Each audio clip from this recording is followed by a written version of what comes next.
Welcome in, everybody, to Fantasy Pros. This is the Fantasy Football Podcast. It is me, Joey P, Joe Pisapia, and it's time for one more mock draft. That's right, that's the last one. Mock Draft 6.0. This time, we're definitely going to get it right because not only are Derek Brown, D-Bro, the King of Bros, here with us, and Thor Nystrom, the Minnesota Madman, but we've also brought in the big guns, Emory Hunt, the man behind the football game plan. You can see him all over the CBS landscape, announcing games, doing all kinds of in-color work for everybody as the analyst there. He's just one of the best there is in the business. And Emory, you and I have been doing shows together for, 10 years off and on. But you give some of the best analysis out there. You played the game. You understand it. Today, we're going to kick things up a notch, too, with a lot of trades, because that's what the NFL draft is, right? We know the NFL draft, night one, night two, there's going to be a lot of movement. If anything from the last 3 years has taught us something. Emory, do you see this being another night where the trades are going to be fast and furious come draft day? It's hard to predict, but, I feel like with the contracts being what they are, teams are now a little bit more aggressive in terms of going up or down and making moves, try to either acquire more cheaper picks or packaging cheaper picks to go and get the guy they specifically want because their roster is full. I feel like a lot of these teams for, really stockpiling their roster, it's not a lot of room to put guys on if you're too deep, it's super strong. So it's going to be, I think can go either way in terms of the trades because of how unique the area is now that we're in. Well, we tried to throw some trades out there for the boys. Let's start at the top. Emory, you have the first pick every single time. The Bears have taken Caleb Williams. We think it's a lock. What do you think about Caleb Williams at the top of this draft again? And what do you think it can be for the Bears? I think he'll be one rookie that can step in and play really well. The team is set up to me kind of like how, albeit on one side of the ball, though their defense is solid, and they were able to stockpile some more pieces and add talent. It's kind of like when Russell Wilson stepped into the Seahawks situation. The Seahawks were 79. Russell comes in, boom, playoffs. Then the next year, Super Bowl. I'm not saying next year, the 2 years from now, the Bears are going to the Super Bowl, but I do feel like they can make the playoffs this year based off how this team is set up around Caleb Williams. The Bears were interesting down the stretch, that's for sure. Let's see how Caleb Williams can elevate them to the next level. Next up is Thor with the Washington Commanders at the 2 pick. Boy, they were hosting everybody this week. I'm surprised Thor wasn't in Washington hobnobbing and getting to the buffet. So Thor, who do they take here with the second overall pick? I'm going to take the guy whose agent did not appreciate that from Washington in Jaden Daniels. Now, the betting market reacted extremely strongly to this. The betting market for that number two overall selection, it's like with the Bitcoins and stuff like that and the market going up and down and up and down. Drake Maye had started as a prohibitive favorite by 3-4 days ago. Jaden Daniels was near a 3-1 favorite for this slot. That was overstating it for sure. The Washington organization has put out zero about their intentions. We know they're going to take a quarterback, but zero about their intentions beyond that. So that was overstating it. But now the market has corrected all the way back to where it is. It's Jaden Daniels against Drake Maye for this thing.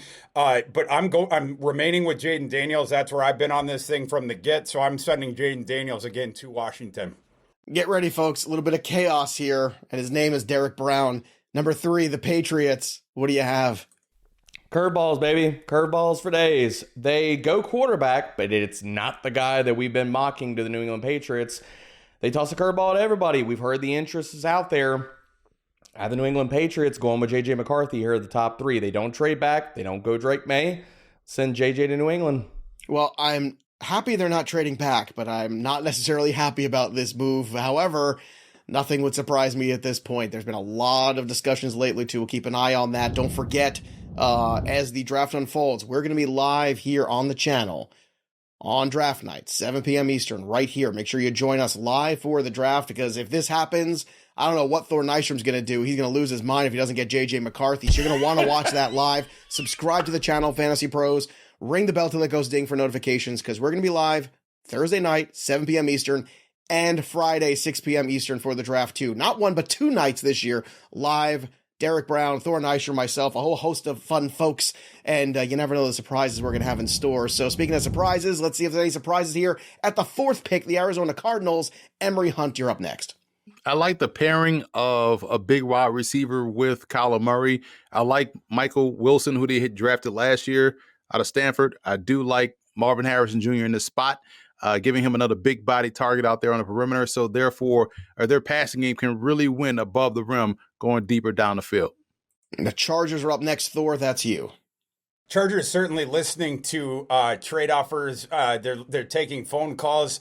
They also, of course, Jim Harbaugh taking over there fetishizes the offensive line play. And there is a fabulous offensive tackle prospect on the board this year that tops it, what is a really good offensive line class. But in my opinion, there's one dude that stands above that in Joe Alt, and literally heads and shoulders above it. The guy is absolutely massive. Fabulous last couple of years, obviously NFL bloodlines and the athletic testing profile to go along with all that. So it is possible that if they, especially if they don't like the offers that they are getting, that they might just decide to stick and pick Joe Alt. So we were going to send Joe Alt to Los Angeles. The New York Giants are up at 6, and Derek Brown, we all know every time we come to this pick, the cupboard is bare at wide receiver, so is that where they go again? That is where they go again, Joey. Malik Neighbors, wide receiver at LSU. Look, regardless of whoever is going to be under center this year for the New York Giants, we know they need receiving talent in the room. Let's give them a true wide receiver one with Neighbors. Emory, that brings us to the 7th pick of the Tennessee Titans. You're on the clock. They've done a really good job this offseason on both sides of the ball. Quarterback is still a question for me, but why not continue to stockpile talent along that offensive line? And Troy Fautanu out of Washington, to me, is one heck of a tackle, and I will leave him out there at tackle, let him just dominate from day one. All right, that brings up the Minnesota Vikings at 8. So Thor Nystrom, there's been a trade made here for the Vikings to get here. Talk me through that trade and talk me through the pick.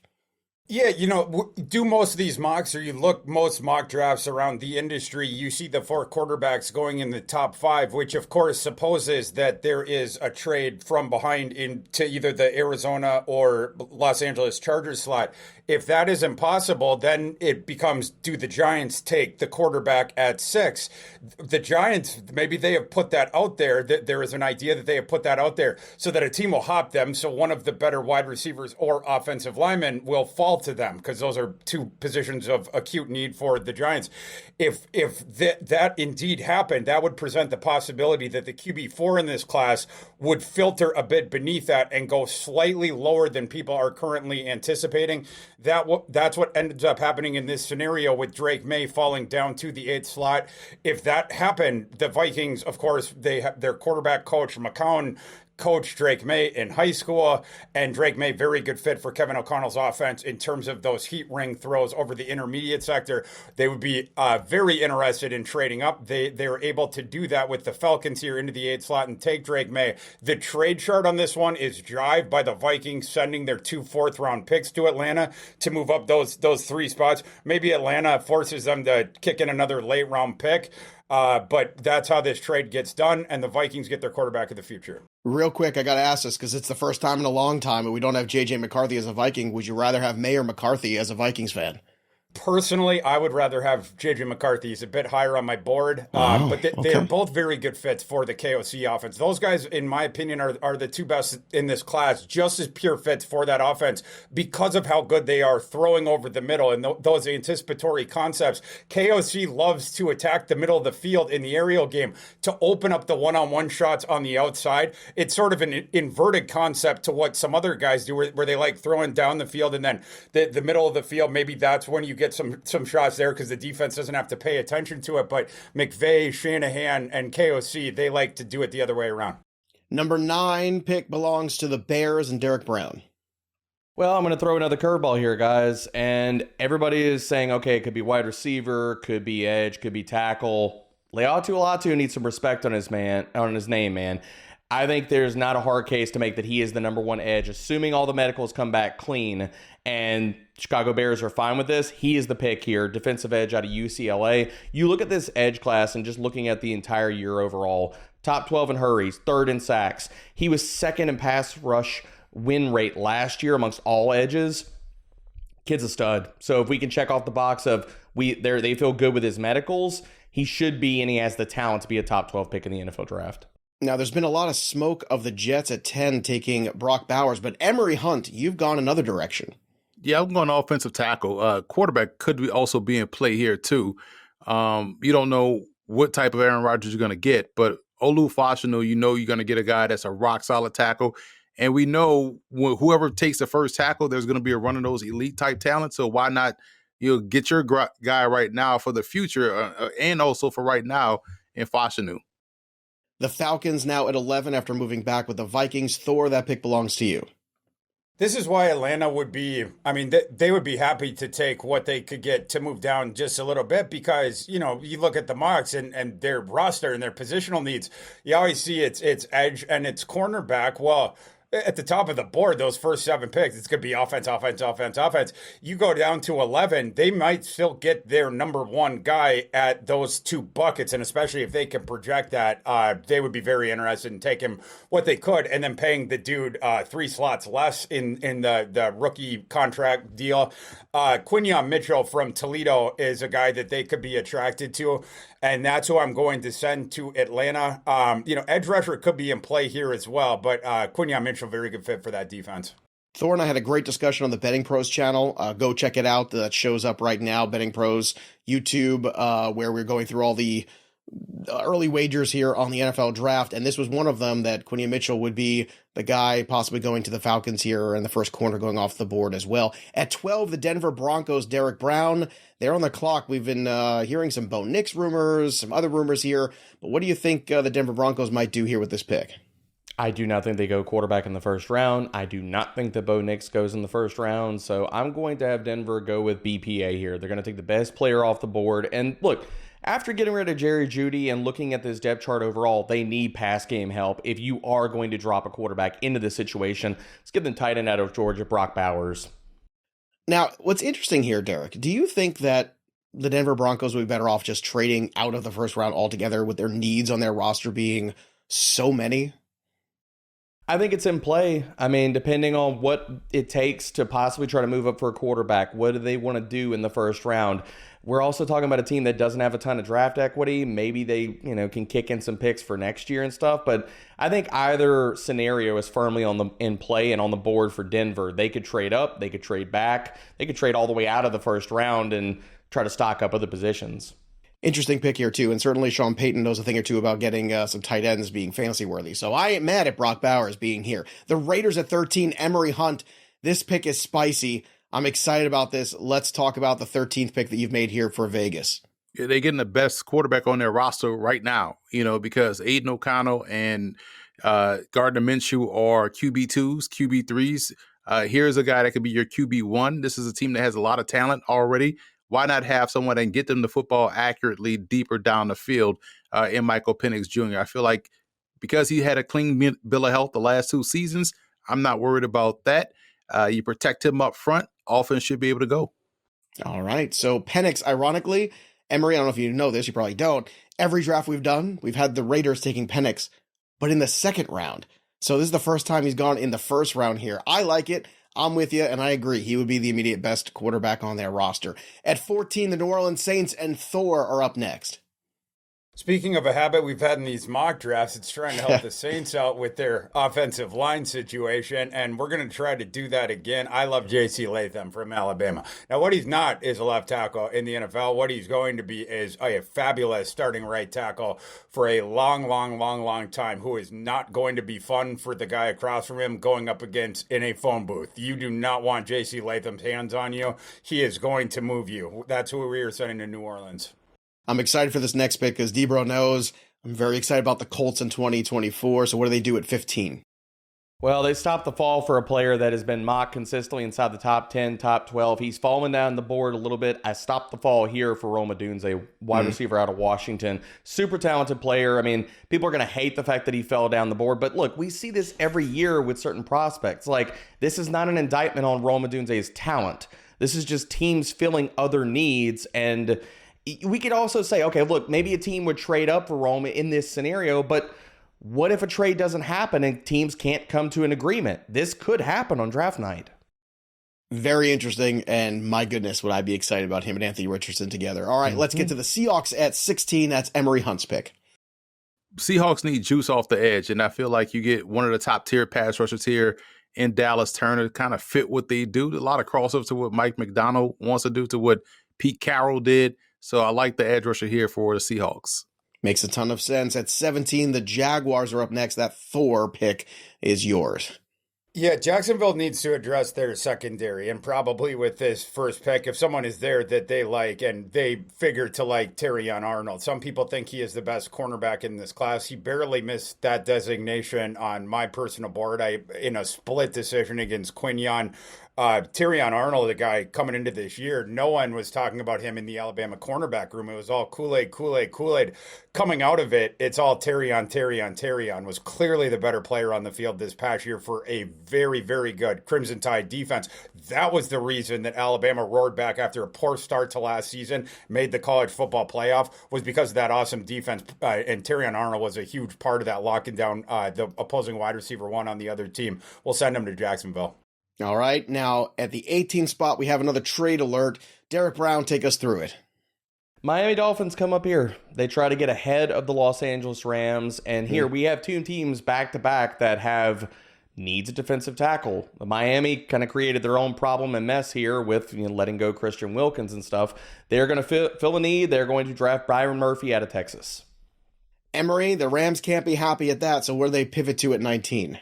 Well, in order to enhance the chances of Kobe Turner having an even better season in his second season, you get a dominant pass rush on the outside. Jared Verse, Florida State, to me, fits perfectly here. All right, up next is the Pittsburgh Steelers at 20, Thor. Joey, you know that thing where they say, what do you get the guy who has everything? I was sitting there with this pick, and it's like, what do you get the team that has all the different needs on the offensive line? They need the center. They need the tackle. I figured I'd just toss him a guy that can do all of it. And Graham Barton from Duke was an awesome collegiate left tackle the past couple years after beginning his career at Duke as a very good center as a freshman. He could do both. People have projected him to center in the NFL. Could certainly be a very good guard. I think he could also potentially handle tackle duties at the next level. So the Steelers can bring him in, figure it out in training camp. You got multiple open starting jobs available on that offensive line. Graham Barton will fill one of them. I had the same problem for Derek Brown's birthday, and that's why I got him the big giant hat. Because what do you get for the man that's got everything? And you know what? When he wore that big giant hat on the show, it looked pretty damn sexy, not gonna lie. All right, at 21, we have the Cincinnati Bengals on the other end of that Miami trade. So, Debro, what do they do at 21? Well, they're going to tip their hand here a little bit. Foreshadowing maybe a trade that comes up in the second round, but I have the Cincinnati Bengals throwing caution to the wind and going with wide receiver Brian Thomas Jr. out of LSU. So, stay tuned for what happens in the second round. At 22, ooh, I love the tease. At 22, the Philadelphia Eagles, Emory Hunt. They got a lot of picks, so how do they kick things off here? Getting better at cornerback, man, and younger with Kool-Aid McKinstry out of Alabama, who's now fully healthy, should be ready to go from day one, and is already, in my opinion, at least 1B to their 1A in Darius Slay. Perfect fit there. At 23, the Minnesota Vikings, that's you, Thor, again. In the first round, Kwesi with Drake May has gotten celebration from Kevin O'Connell, and he's gotten celebration from Josh McCown, and the fan base is rejoicing. But Brian Flores in the intermediate 15 picks, he's saying, what about me, Quace? What about me? And Quace says, don't worry, I'll hit you back at 23.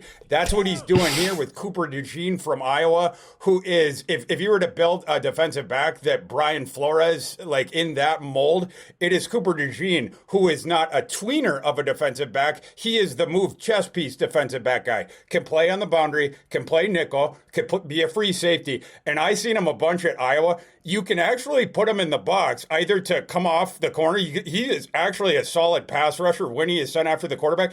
And he also flies around in stacked boxes and will hit running backs. Also a very good special teams player, including an awesome punt returner. There you go. A little bit of everything there out of Cooper DeJean for the Vikings. At 24, the Dallas Cowboys and Derek Brown. Thor loving an Iowa player. I've never seen it or heard it before. Never happens. We'll see if Torrey Taylor gets into the third round in this thing later on. Stay tuned. Yeah, waiting for it. Waiting for it, baby. For more Punting is winning. Mock Draft 6. Oh, Derek good Brown. Lord. But considering, let's get back to the picks here. With Dallas Cowboys, they go the Tyler Smith route here. They're going to take a tackle and bump him to guard in year one and really help their offensive line. Let's give them Talisa Fuaga, offensive tackle out of Oregon State. The Green Bay Packers at 25. Emory is a very young team. Obviously, they're going to continue to build through the draft. So what do they do here with their first pick in the first? They need depth along the offensive line. Tyler Guyton is someone that's not only talented to be a starter maybe in year 2, but gives you instantly immediate and incredible depth right there at day 1. So I'm going offensive tackle out of Oklahoma. It's really interesting, Emory, because I think this is the first time we've ever done this where they didn't go in the secondary in this. So I like that we're shaking things up here. That's what we're doing, folks. We're getting crazy at the end. At 26, the Tampa Bay Buccaneers are on the clock, and so is Thor Nystrom. Yeah, the NFL released their prospect list of who they were inviting to the NFL draft, and it was very short this year. Very, very short list of people that will actually be in the green room. The NFL has become more reticent in recent years of the thing where the guy has to sit in the green room by himself. They experienced that again last year with Mr. Will Levis. It's very interesting on that list, in one name in particular that raised eyebrows, Darius Robinson from Missouri, a guy that had a very good Senior Bowl and a guy who had a very good last season at Missouri. Is he an edge? Is he an interior defensive lineman? Well, you can do either with him. You can move him around. Power player. He is very difficult to deal with. And the Tampa Bay Buccaneers need a versatile guy like that is going to knock some heads and be a war daddy. See, that's my favorite part of the first round is the uncomfortableness of the player who should have gone earlier and keeps going late, or was expected. I shouldn't say should go earlier, but expected to go earlier, and then it gets more and more uncomfortable. Then his girlfriend next to him starts, on Tinder, starts looking for new guys and things like that. That is the best part of the NFL draft. I don't want to lose that. And we won't if you're watching us live. We'll be covering that here on the channel. All right, let's go to the Arizona Cardinals at 27. Derek Brown, you're up. Oh, I'm so here for Will Levis catching strays. But I'll tell you, if there's the Cardinals to make this pick, they're not going to be catching any strays, baby. They stopped the fall of Johnny Newton, defensive tackle out of Illinois. We need to, or at least Arizona needs to rebuild this defense. They started with Newton. All right, I'm going to put Derek Brown in the green room by himself. See how that works out. Let's go to 28 here. Emory Hunt, you're up next for the Buffalo Bills. They have a need at wide receiver. Is that where they're going? Absolutely. A.D. Mitchell, to me, reminds me a lot of C.D. Lamb. He can win short, intermediate, deep down the field. They need someone that can be a catch and run guy, and he's definitely the one. I feel like they can help them out here at 28. All right, so some positive words there from Mitchell after Thor gave some less than positive words about him on the last show we did on Betting Pros. But Thor, that means the Lions are up next at 29. And arguably your favorite wide receiver is on the board. So let's talk about him. Here we go. This is where the show gets long, folks. I'll keep it shorter this time with a former teammate of A.D. Mitchell, Ladd McConkey. The Lions need another starting receiver to really flesh that thing out. And, Amon-Ra St. Brown came out and said, he's just a slot. And it turns out he can do a little bit of everything.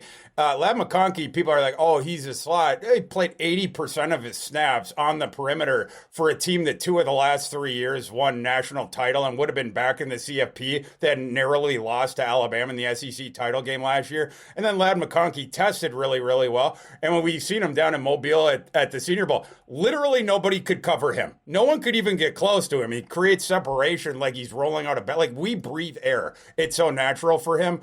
In my opinion, Ladd McConkey is an all-day first-round pick, and I think he ends up going in the first round. We were talking about that on the prop show. I'm going under on his props, which are set in the early second round.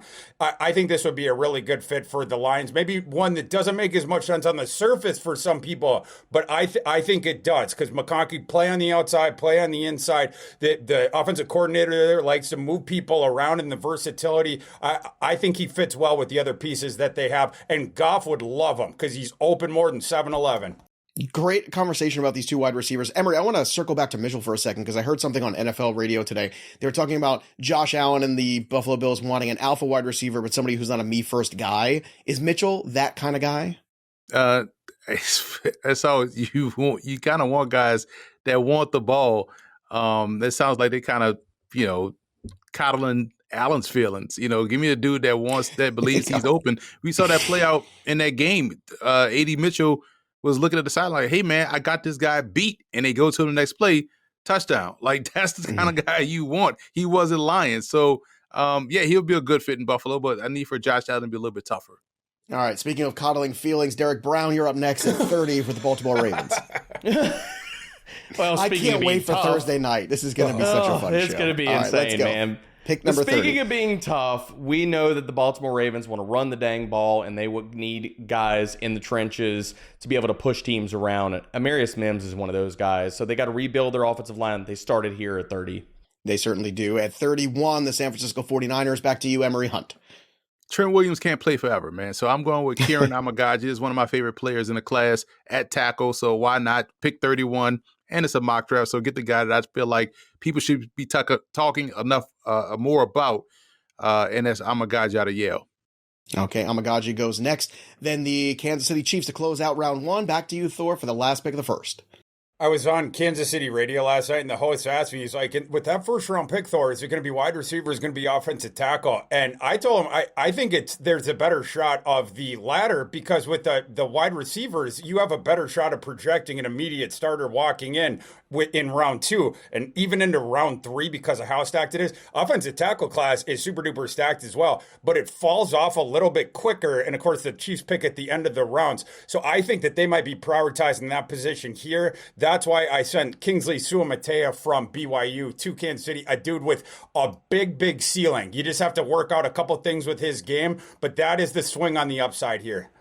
All right, so first round in the books, and the 82-game preseason is in the books for the NBA, and the real season is just about beginning. The NBA playoffs just kicked off, and DraftKings Sportsbook is ready, an official sports betting partner of the NBA. Matt Modai and I sat down and did an extensive look into the NBA playoffs on Betting Pros. Check that out if you're wagering, and make sure you're downloading that Betting Pros app. And of course, for NFL Draft, there's nobody better in terms of betting the NFL Draft than Thor Nystrom. He gave you the best bets on the board on that show with me as well, so go check out that channel. But when you go make your wagers, do it over at DraftKings Sportsbook. Use the app, download it, and when you do, use that promo code FANTASYPROS. That's one word, FANTASYPROS. New customers can bet $5 and get $200 in bonus bets instantly. That's FANTASYPROS only on DraftKings. The crown is yours. All right, round 2 is ours. At 33, the Carolina Panthers and Derek Brown. Need to address the linebacker room. I know linebacker's not a sexy pick, and everybody's going to be jumping for joy, and Carolina takes this guy, but Ezra Cooper can play, man, and they've got to get some youth in that room. Shaq Thompson, Josie Jewell aren't huge difference makers. They can start, but they've got to get youth there, and they do it with Cooper. Emory Hunt at 34. The New England Patriots are on the clock. Keon Coleman is a bona fide dog, so I'm taking him. They need an alpha out there, wide receiver. If I was Pittsburgh, I probably would have taken him in the first round, just pair him up with George Pickens and just fight everybody. So I'm going Coleman here. Excellent receiver, great hands, great ability to separate. I like his ability here in New England. God knows they need an alpha here, Emory. It's been a long time since we had somebody like that. All right, let's get to the Arizona Cardinals at 35, Thor Nystrom. So the Cardinals leave Thursday night feeling really good. They got Marvin Harrison Jr. and Johnny Newton in the first round, and they would be starting Friday night on a heater if this happened, picking Chop Robinson, the edge rusher of Penn State. Chop Robinson absolutely might go in the first round. The pressure rate was ridiculous in college at Penn State the last couple of years. He was either 99th or 100th percentile in terms of pressure rate, and it happens right off the snap. Great first step, super duper athletic. Questions with him: short arms, and the pressures were not always converted into sacks. One of those guys with a much higher pressure rate than the rote sack number. That is the thing that might knock him from the end of the first round into the top of the second. Arizona would be very happy with that development, and they would take him pretty quick here. Derek Brown, the Washington Commanders got their quarterback at 36. What do they get? They start building more pieces around him, and they do that beginning with Troy Franklin, wide receiver out of Oregon. You're telling me they can add his speed, his dynamic ability after the catch to this offense with Terry McLaurin. This would roll Jahan Dotson into the slot. Man, Jane Daniels is a deep ball assassin. This would be a beautiful fit. At 37, that puts the Chargers up and Emory Hunt. Yeah, they need more help at receiver as well. So I'm going Xavier Leggett of South Carolina. Great catch and run guy, physical presence, alpha on the outside, helps them out underneath. At 38, the Tennessee Titans. Back to you, Thor. Yeah, in the first round, the Titans took Troy Fautanu from Washington. Let's give him more infrastructure help, and let's give him someone to grapple with inside in practices for the next decade, and send Marshawn Nealon from Western Michigan there. Nealon, a guy that's going to fortify the edge, but you can also situationally get him inside on pass rushing reps if you want. He is a very interesting talent. He's been moving up boards here as we move in on draft weekend. And I think that is justified. He was utterly dominant in the MAC. Now, the MAC has fallen off in recent years, so that's where some people nitpick it. Like, look at the guys he was dominating. But the athletic profile he put up silenced some of those concerns during the pre-draft process. At 39, we've got another trade. Derek Brown, let's walk us through. Look, the Carolina Panthers have been very, very consistent about we need to build around Bryce Young. Dave Canellis wants to do that. They're going to do that with this, not by picking. They're going to trade the 39th overall pick to the Cincinnati Bengals. They're going to get T. Higgins on the roster, give him the bag. He is the number one wide receiver on that team in this season. So with the Cincinnati Bengals, I say thank you. We very much appreciate that. They take offensive tackle Jordan Morgan and they roll him into guard, let Trent and Orlando Brown bully on the outside. And look, one of those guys moves on after this season. They got Morgan right in-house to play tackle next year. Emory, what do you think of that trade? It's a big one. Is T. Higgins enough here to start to elevate Bryce Young in Carolina? Yeah, definitely. They need someone out on a perimeter that is a bona fide number one. You know, that's the luxury Joe Burrow had. With Cincinnati, had two guys that were considered number ones in my opinion, a 1C, and what they had inside, a veteran savvy guy in the slot that was really good at Pitt, Tyler Boyd. So you need to build that for a young guy to help him have success. All right, let's stick with you, Emory, at 40 for the Washington Commanders pick. Building talented depth is key, especially along the offensive line. If this is still a very good tackle class, so getting Patrick Paul here helps expedite that process of helping strengthen those guys up front. At 41, that puts the Packers back up in Thor. Packers need linebacker help, and I sent them the guy that I think is the best linebacker in this class in Junior Colson, a guy that for that nasty Michigan defense was the leader of it and a crux point in the very middle of it. We're going to send him to Green Bay. Next up is the Texans at 42 and Derek Brown. Let's give Danico Autry a friend to sit here and just terrorize quarterbacks. Give him Chris Jenkins, defensive tackle out of Michigan. All right, Jenkins goes to the Texans. That brings up the Falcons at 43 and Emory Hunt. It works out perfectly because they didn't go pass rusher in the first round, so they get one here. And Chris Braswell out of Alabama, a powerful rusher, speed to power, as people like to say, definitely will help out that front seven. Next up is another trade. Derek Brown is just trading everything all over the place. At 44, that's now the Pittsburgh Steelers. They trade up from 51 with the Raiders. So what do they trade up for here at 44? I believe it in fantasy, and if I was a GM of a team, it's always go get your guy season. And I believe Pittsburgh, look, Emory talked about Pittsburgh needs some help on the outside. I'm not going to give them Keon Coleman, but let's give them some speed and the ability to stretch a defense. They come up from 51. Pittsburgh Steelers nab Xavier Worthy, who's been mocked in the first round in a lot of different places. He doesn't make it in the first round in this mock, but still, he can only fall so far in the second. Back to the New Orleans Saints at 45. Derek Brown, that's also you. Well, another reason the Pittsburgh Steelers felt they had to make the trade is, well, if they weren't going to sit there and nab a wide receiver, the New Orleans Saints were, because they quietly need another wide receiving talent to sit there and play opposite Chris Olave. I love Rashid Shaheed as much as anybody else, but we need a guy that can not only stretch a defense, but he's a three-level threat. He's a fantastic my ball mentality at the catch point. Let's give him Ricky Pearsall, wide receiver out of Florida. Now it brings us to the Colts at 46 and back to Emory. Which is interesting because last year we saw them double up on outstanding corners. I was a big Darius Rush fan who's now with the Steelers, but he didn't make it out of preseason for them. So you got Juju Brents already in the fold. Why not go TJ Tampa out of Iowa State? Makes a lot of sense there. At 47, the Giants and Thor. Back-to-back corners are going off the board here. We're going to give the Giants Enos Rakestraw Jr. from Missouri some questions about his size and his speed, but there is no questions about his play style and his coverage chops. That guy is a tone setter, and you want to look for a cornerback that is happy to come up, run the alley, and stick the opposing running back. That guy is gleeful in run support. So, a guy, Giants looking to turn around their culture and different stuff like that coming off a really horrific season. Enos Dennis Ragshaw is a tempo setter on defense. Back-to-back corners off the board before the Jaguars pick at 48 and Derek Brown. Look, if people are surprised by this pick, I don't know where you've been or not listening to my content, but I'm going to put respect on the guy's name. I'm going to give Jacksonville, who needs a wide receiver and a difference maker. And if you think Javon Baker is not that, you haven't turned on his tape, man. Let's give him Javon Baker, wide receiver out of UCF. I just can't believe the Jaguars had 2 picks here and they haven't taken a lineman. And no offensive line help for poor Trevor Lawrence. Ugh, I don't know how He's I got feel mobility. about this. He can run around. It's okay. He better make. I hope he stays upright. I'm just a little worried about that. Let's go to the Cincinnati Bengals at 49. Back to you, Emory.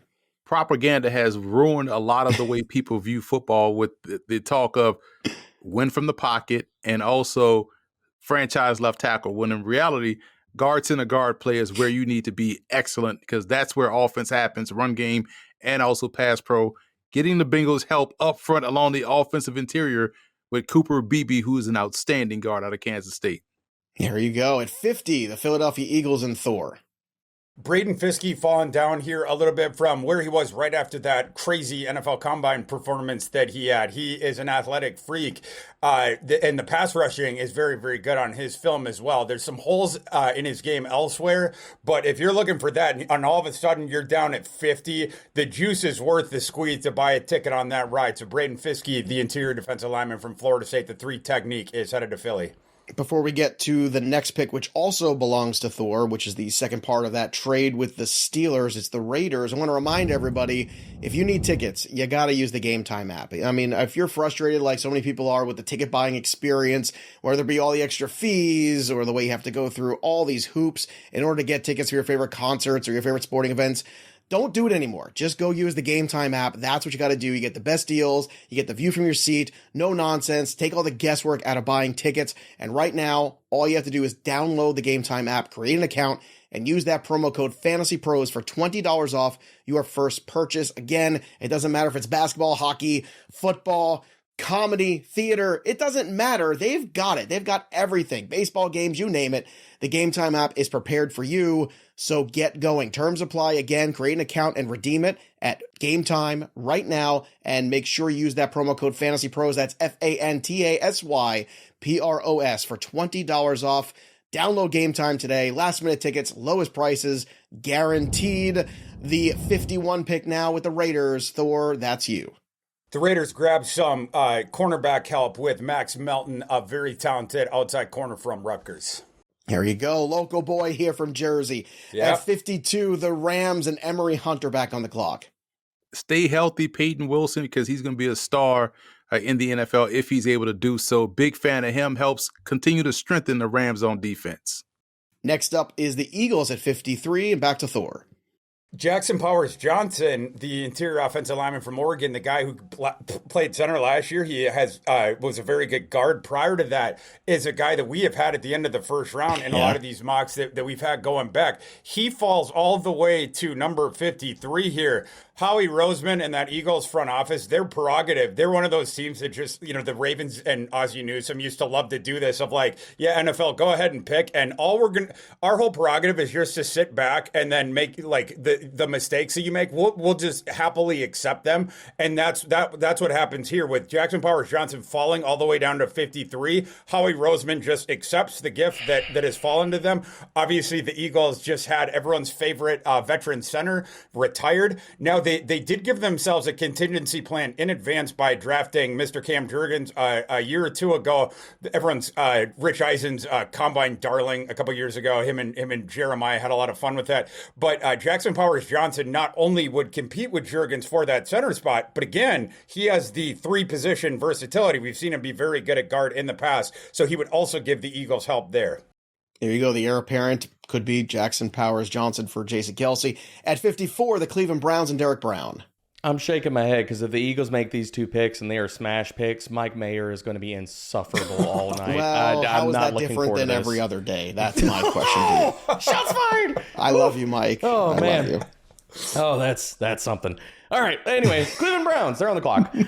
Look, the Nick Chubb worries are very real right now, and I don't know if we get much contribution from Nick Chubb, unfortunately coming back from the gruesome injury, but if he can't come back this year, they need a guy who could tote the rock. Jerome Ford, they weren't willing to give him the full workload last year. He falls back, he can play the Kareem Hunt role in this backfield. Let's give him running back Trey Benson out of Florida State.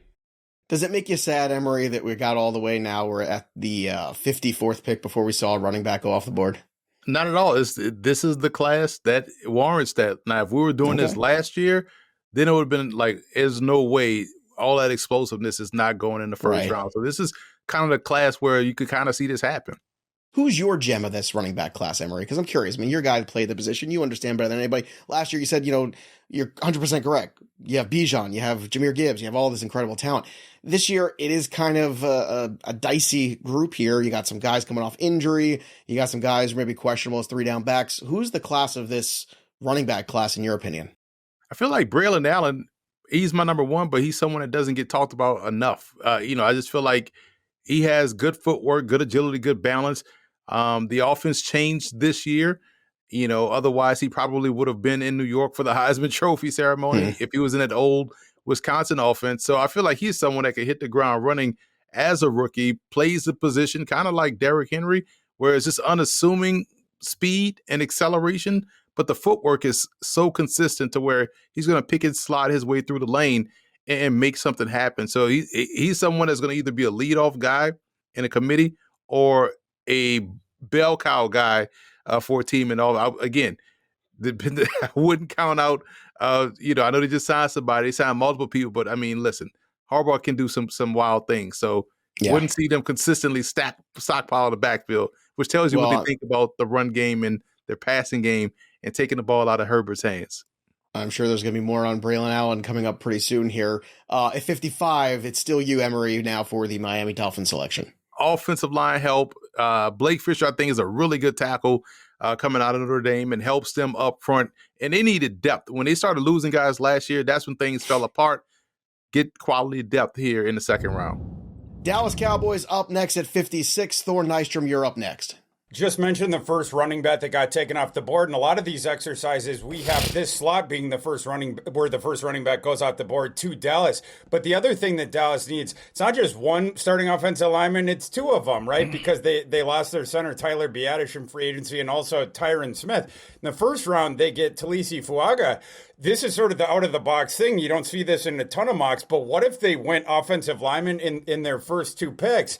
The possibility would be presented in a scenario like we have here. Their division mate Eagles and Howie Roseman just got a gift with the NFL sending Jackson Powers-Johnson down the line, which means that Zach Frazier, the really good center from West Virginia, has been sent down the line as well. Dallas is going to decide to make a situational risk here. We're going to take Zach Frazier to immediately plug that center hole in our starting lineup, and we're going to defer that running back need into round 3 and hope an immediate starter is available to us there.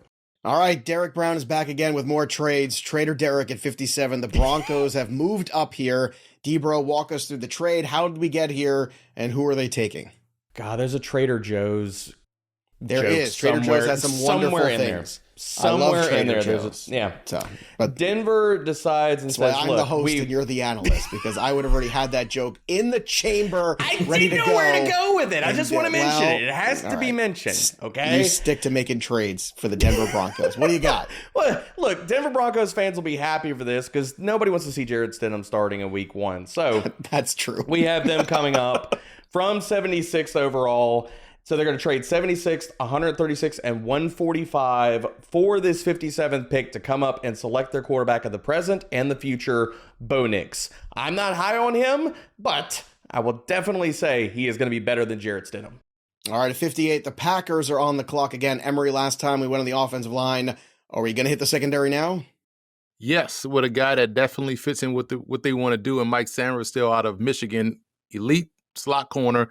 Great return skills, can help you out on special teams, and excellent ball skills as well.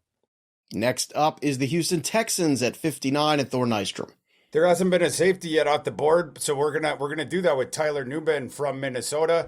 Very good shot to be the first safety at the board. He's the first safety on my board, was the best one on film, in my opinion, in college. The only question with him, it's the measurables. Interestingly, the guy that he looked up to when he was going to Minnesota, Antoine Winfield Jr., there were similar questions about him coming out.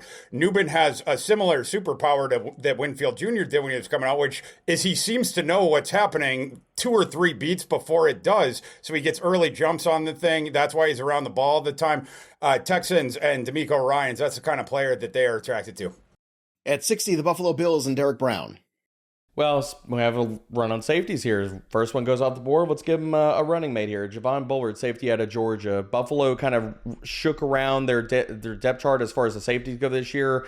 They're not going to enter week 1 with Mike Edwards as a starting free safety. Let's give him Bullard. All right, the Detroit Lions up next at 61, Emory Hunt. Christian Haynes, excellent offensive lineman for the Lions here out of UConn, helps replenish what they lost in the offseason up front on the interior. Next up, the Ravens at 62. Back to you, Thor. Give the Ravens some offensive line help with the second straight offensive guard off the board, Christian Mahogany from Boston College. All right, the Derek Brown pick is in for 63 in the 49ers. Let's give him help up front. Center Cedric Van Pran out of Georgia. Continue to build to the trenches. Emory, let's close out round 2 here with the Kansas City Chiefs at 64. My number 1 inside linebacker, good on both sides of defense, Jeremiah Trotter Jr., helps him out immediately.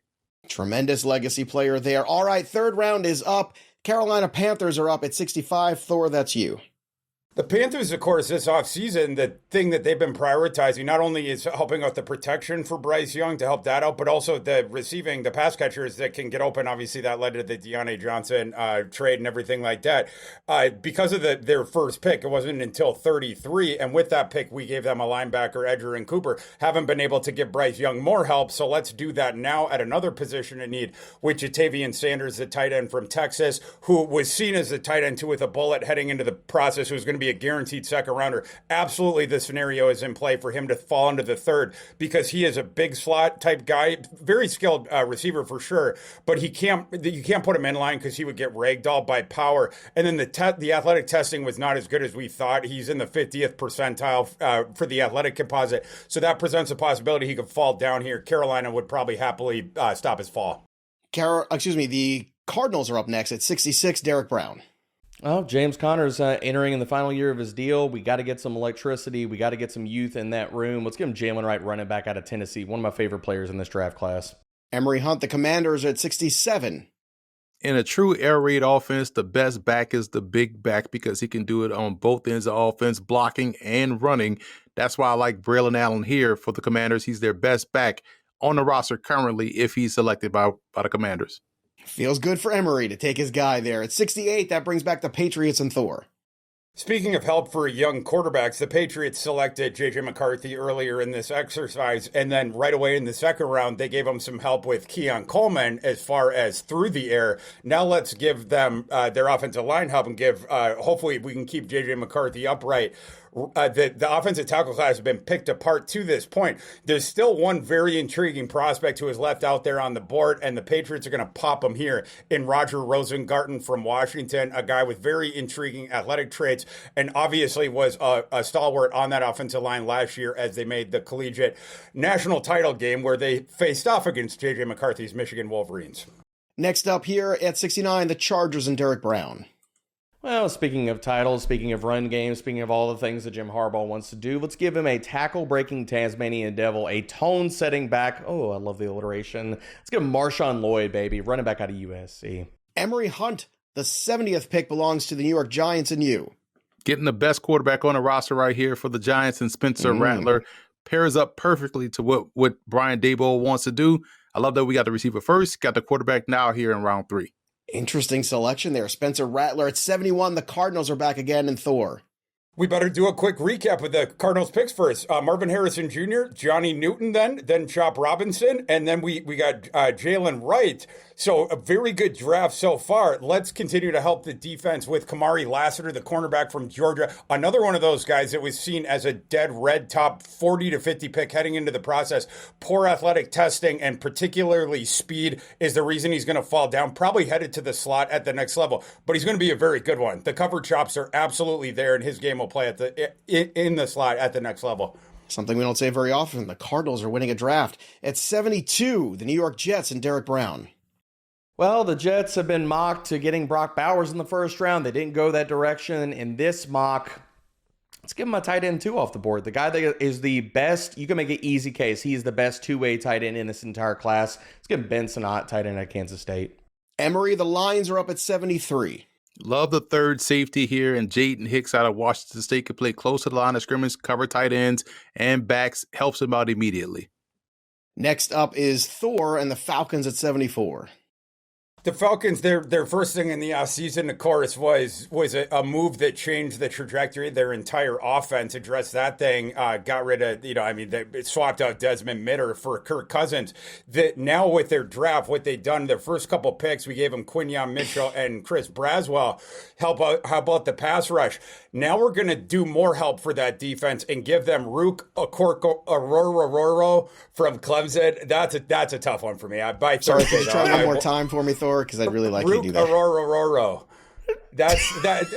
I was in speech class when I was in the first grade. The R's are really tough for me, which might surprise people out there for someone named Thor, but I couldn't say my own name back then. But I will have it down by Thursday.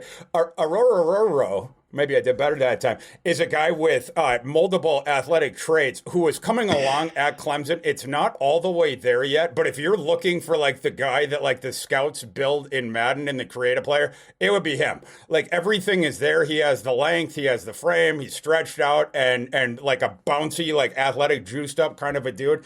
At this point in the third round, the value is fabulous. All right. I shouldn't be laughing because I'm going to have to say that in a couple of weeks. Good luck. A couple days. Chicago Bears 75. I'll start practicing now. Derek Brown, you're up on the clock. Well, I do appreciate Thor taking Rook here, and then I don't have to pronounce the last name because I wanted to go D-tackle here. I'm going to go Michael Hall, defensive tackle at Ohio State. A little bit easier name to say, so thank you, Thor. We're going to complete the earlier trade with Tampa and Denver. So the 76 Tampa Bay Buccaneers, Emory, select who? Getting more help for Baker Mayfield with Tez Walker out of North Carolina. I love this fit here because they need help depth-wise at receiver. The Raiders at 77. Back to you, Thor. Vegas took Michael Penix in the first round of this exercise. What do we always talk about with Penix? We love the arm talent, and when he has the protection around him and he can keep his feet set, that's when that thing plays up and that ball just shoots out of his hand. It's when Penix gets pushed off of his spot where it starts to depreciate. So it's very important that whatever team takes Michael Penix, that they have the offensive line help in front of him, and then you will see him have the shot to hit his ceiling and that arm talent to play up. So the Raiders here, after having taken Penix, they use their next pick to take Christian Jones, a tackle from Texas. Christian Jones, there is that shot that he falls to a pick like this. I really like this kid. I have him at the end of the second round on my board, and he took care of so many kids in the Big 12 on those Texas teams that made the college football playoff last year. Awesome offense, but very good value here for Vegas. Next up, Derek Brown and the Commanders at 78. Man, I can't believe Thor passed up Rock Chalk here, but I'm not going to let the fall happen any farther. Dominic Pooney, offensive tackle, guard, wherever you want to put him. Commanders have needs all over the line. I know we already addressed some of those, but continuing to give Jane Daniels time in the pocket, help up front. Next up at 79, we have the Falcons and Emory Hunt. Getting better at tight end 2 here for Atlanta with Theo Johnson. Excellent wide receiver / tight end threat for coming out of Penn State for the Falcons. Okay, interesting. Another tight end there. Cincinnati Bengals at 80. That's Thor. I think people are going to be surprised by how far this guy fell down if they've watched episodes from past months. In Tavondre Sweat is who we're spending there in the 80th slot. The planet-sized interior defensive tackle won the Outland last year for Texas. But, of course, with Sweat, he is the awesome run defender. The question was always going to be, can he be on the field for passing downs? If he was, is he going to give you anything with that? For an evaluation like that, the process had to be really good. And he had the recent thing with the DWI, which did not help with that. Because of that, he goes from a guy that was seen by most people as a second rounder to where it is now in play for a drop into a range like this. Cincinnati, though, they get the planet-sized dude in the middle that is very much going to help their run defense. At 81, that's the Seahawks and Derek Brown. They need help on the back end. They signed Rayshon Jenkins to be a kind of a stopgap starter. Let's give him the long-term guy in safety Cole Bishop out of Utah. Next up is Emory Hunt and the Colts at 82. Inside linebacker help with Cedric Gray out of North Carolina, talented player. Next up, the Rams at 83. Back to you, Thor. The Rams continue to attack their defense in the wake of the Aaron Donald retirement. The one thing they have not hit yet in this exercise is their secondary. They do so here with DJ James, the cornerback from Auburn. Derek Brown, back to you for the Steelers at 84. Pittsburgh added Dante Jackson earlier in the offseason, but they're not done. They got a guy that can play opposite Joey Porter Jr. after his fantastic rookie season. Let's get him a guy that can play, give him offer some versatility outside and inside, but can be their starting nickel in week 1, and Andrew Phillips, cornerback out of Kentucky.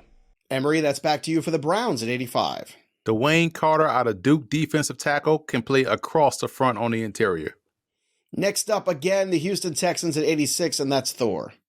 Going to send Jarvis Brownlee Jr., the cornerback from Louisville, to Houston. Jarvis Brownlee Jr., some questions about his measurables, but there is no question about his skill on the field. He was the guy that Jeff Brown sicked on opposing wide receiver ones last year. All right, Derek Brown. How about them Cowboys at 87? How about them Cowboys? We've rebuilt the offensive line. Now let's give them a guy to tote the rock behind this rebuilt offensive line. Let's give them running back Jonathan Brooks out of Texas. There you go. Hook 'em horns. Let's go. Texas boys staying put. At 88, the Packers and Emory Hunt are up next. Jonah Ellis, edge rusher out of Utah. Sign me up for guys that come out of that program defensively. Next up is Thor at 89 and the Buccaneers.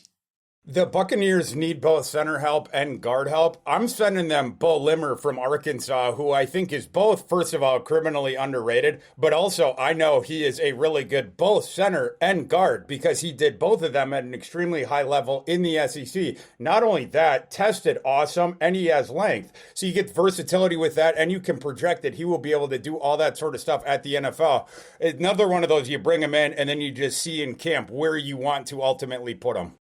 At 90, Derek Brown. Do the Arizona Cardinals keep crushing life?